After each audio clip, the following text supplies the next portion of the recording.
because that was the way of life of Sumerian Babylonia. It was, the land was controlled by authority. This is the way. So they have the king list. So it goes this way. The first, there were the great gods, Anu and Enlil, the gods, the immortals. The first of the kings ruled over Sumer for 36,000 years.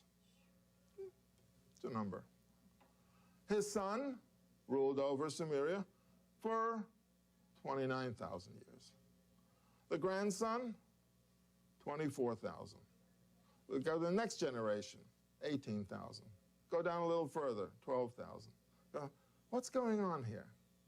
What they are saying is, how did we move down from immortality to what we are today? Well, the gods live forever, but obviously the demigods didn't live forever, but they were still children of the gods, so they lived a long time. So they put in these numbers, tens of thousands. Then comes the flood. After the flood, all of a sudden the ages jump all the way down to 1,000. And then they go down to 900, 800, 700.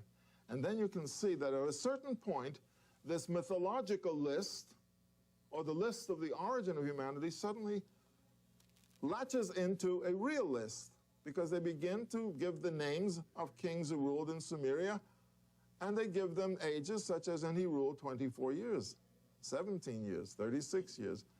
It's a real list. But it's interesting how they created the king list, starting with the gods and going down to humans. And of course, between immortality and mortality, you have big numbers. Well, what does the biblical list compare to that? I mean, this is nothing. The biggest number in the biblical list is 969 for Methuselah. So you see how the influence of these earlier traditions is a part of Genesis chapter 5. It's an attempt to say, from the origin, but of course the biblical writers will say, we're not descended from gods, God created us. And we'll see how they changed the Babylonian king list.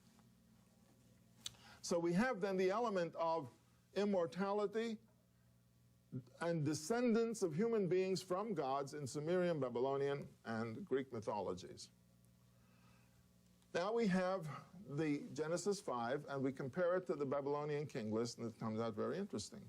Because every name in the Babylonian king list has a corresponding name in the biblical list, with two exceptions.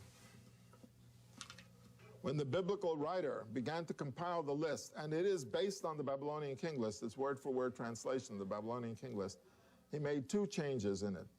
The first was, God is not the ancestor of human beings, so there is no demigod either. So let's get to the third name. Awelu means man. The Hebrew name Enosh means man. From Enosh on, all the names are the same. That is translation from Babylonian to Hebrew. What about the first two?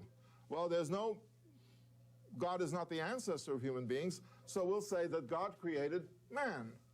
God created man. Man had a son, we'll call him Seth, and then his son had a son who is also man, because Adam and Enosh mean the same thing. Now, if we translate these names, we get a very interesting list. Okay, so we have the man, his son, Enosh is a man, Canaan is the blacksmith or the metal worker. Canaan means the same as Cain, spelt the same way. Cain or Canaan.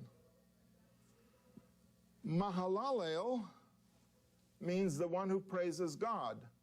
That's the priest. You see, it's the elements that go into civilization. You have the metal worker, beginning of the metal age, or the bronze age. You have the priest. Yared is the farmer. Chanoch is the learned one, because the name Chanoch means learned. I'll tell you why it's there. Metushalach means the man of the sword, or the warrior. Lamech is another farmer. And then you have Noach. It's another story with another meaning.